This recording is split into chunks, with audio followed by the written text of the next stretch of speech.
जय हिंद, नमस्ते। कानौर गांव में सरकारी स्कूल का कार्यक्रम है। वहाँ मंत्री जी आए हुए हैं, एजुकेशन मिनिस्टर, और उसी कार्यक्रम में पूर्व मंत्री माननीय मनीष ग्रोवर जी भी हैं। वो अपनी स्पीच दे रहे हैं, उनका संबोधन सुना। इतनी ओछी, इतनी वाहियात, इतनी घटिया भाषा का उन्होंने प्रयोग किया। हमें शर्म आती है कि हमारे प्रदेश में इस प्रकार के लोग जनप्रतिनिधि रहे हैं। बोल रहे हैं कि 9,000 लोग हैं इस गांव में, 6500 वोट हैं, लेकिन आए कितने हैं?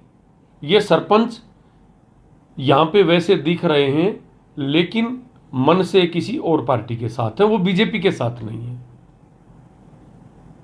इन लोगों को जिला परिषद के सदस्य हों, ब्लॉक समिति वाले हों या पंचायत सरपंच हों, जब ग्रांट लेना होता है तो वो हमारे पास आते हैं, और ऐसे लोगों को देख के और सोच समझ के लाया करो। ये नसीहत दे रहे हैं। तो क्या फिर ये सबका साथ सबका विकास की जो बात है, इस नारे को हटवा दीजिए। आप केवल ये लिखवा दीजिए कि जो बीजेपी के साथ उसी का विकास। क्या उस गांव के बच्चों को पढ़ने का अधिकार नहीं है? क्या उस गांव के बच्चों के जो परिवार हैं, उन्होंने, क्या पूरे गांव ने आपके खिलाफ वोट दिए हैं?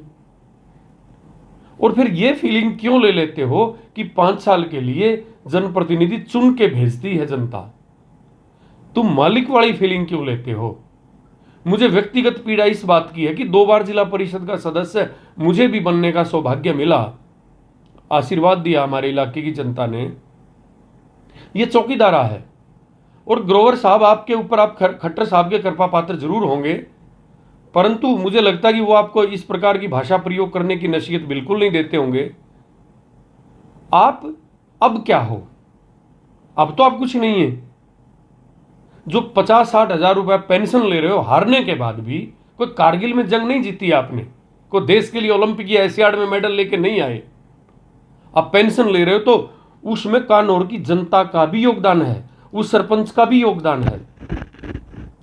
आप किस प्रकार की धमकी भरी भाषा का प्रयोग कर रहे हैं कि उनको ग्रांट नहीं देंगे जो पार्टी के साथ नहीं होंगे? अपनी जेब से देते हो, कमाई करके देते हो, खुद के अपनी पुश्तैनी प्रॉपर्टी बेच के देते हो आप।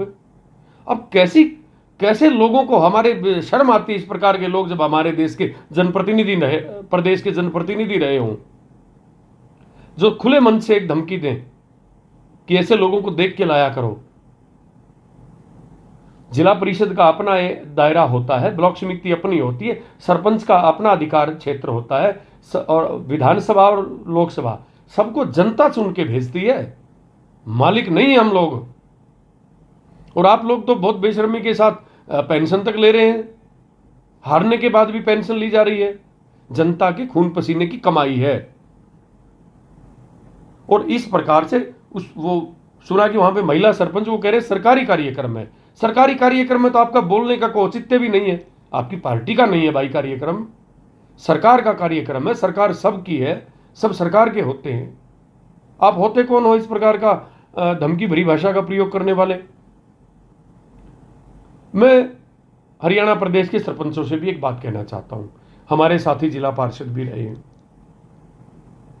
देखिए, पिछले दिनों कुछ महीने पहले हमारे पड़ोस के वो भाई हैं ब्राह्मणवास से मासूम, हालांकि मैं उसके कोई गाने जो ये बदमाशी के गाता, मैं कोई समर्थक नहीं हूं उसका, परंतु उसने, उनका रिश्तेदार भी था, राजेंद्र सरपंच के लिए कुछ ये कह दिया कि 70 सरपंच आंडे हैं। इस बात को लेके हरियाणा के सरपंच भाइयों ने तूफान खड़ा कर दिया पूरा, और उस लड़के से 6 बार माफी मंगवाई होगी, 36 बार राजेंद्र जीजा बना होगा उसका, ये है वो है फलाना है ढमकाना है।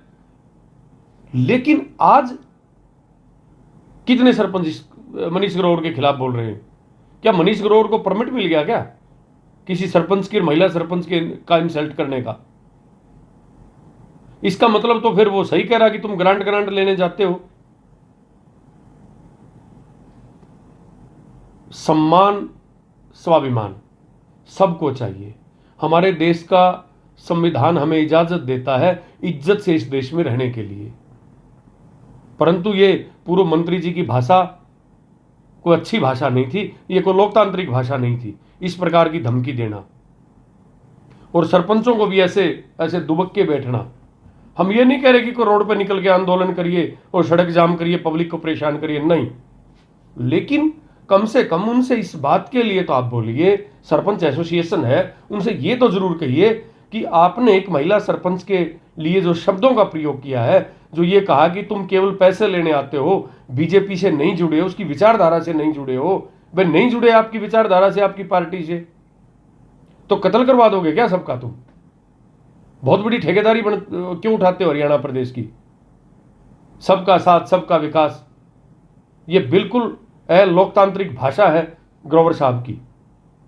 अव्वल तो उनको जाना नहीं चाहिए उस कार्यक्रम में जो सरकार का प्रोग्राम है, माननीय एजुकेशन मिनिस्टर वहां पे बैठे हैं, लेकिन अगर चले गए तो धमकी भरी भाषा का प्रयोग कर रहे हैं कि आगे हम बीजेपी का सरपंच बनवाएंगे। अच्छी बात है, आप टिकटें दीजिए, पूरे हरियाणा में बनवाइए, कौन मना कर रहा आपको? लेकिन इस प्रकार से कि आप पार्टी के साथ जुड़ोगे, जो जुड़ा है उसी को हम ग्रांट देंगे और सरपंच यहाँ लेके नहीं आई है लोगों को, इस प्रकार की भाषा का प्रयोग करना वो बिल्कुल माफ़ी के काबिल नहीं है। और मनीष ग्रोवर जी को इस बात पे माफ़ी मांगनी चाहिए और अपने शब्दों को बोलने से पहले उनको सोचना चाहिए कि वहाँ कार्यक्रम में जाना है, हम किस भाषा का प्रयोग कर रहे हैं। अगर आप इसी प्रकार की भाषा का प्रयोग करोगे तो ग्रोवर साहब, फिर मुझे नहीं लगता कि आप हरियाणा की विधानसभा का मुंह कभी देख पाओगे। वोट के डब्बे से राजा पैदा होता आज, हाथ जोड़ने से वोट मिलते बहुत मुश्किल से, ये धमकी और घुड़की से वोट नहीं मिलते। तो ये हमारा अनुरोध रहेगा कि वो अपने आचरण में सुधार करें और सरपंच से इस बात के लिए माफ़ी मांगे और हरियाणा प्रदेश के सरपंच भी मनीष ग्रोवर जी के ऊपर इस बात का प्रेशर बनाएं कि आपने अच्छी भाषा का प्रयोग नहीं किया, अपने शब्दों को वापस लें। धन्यवाद, जय हिंद।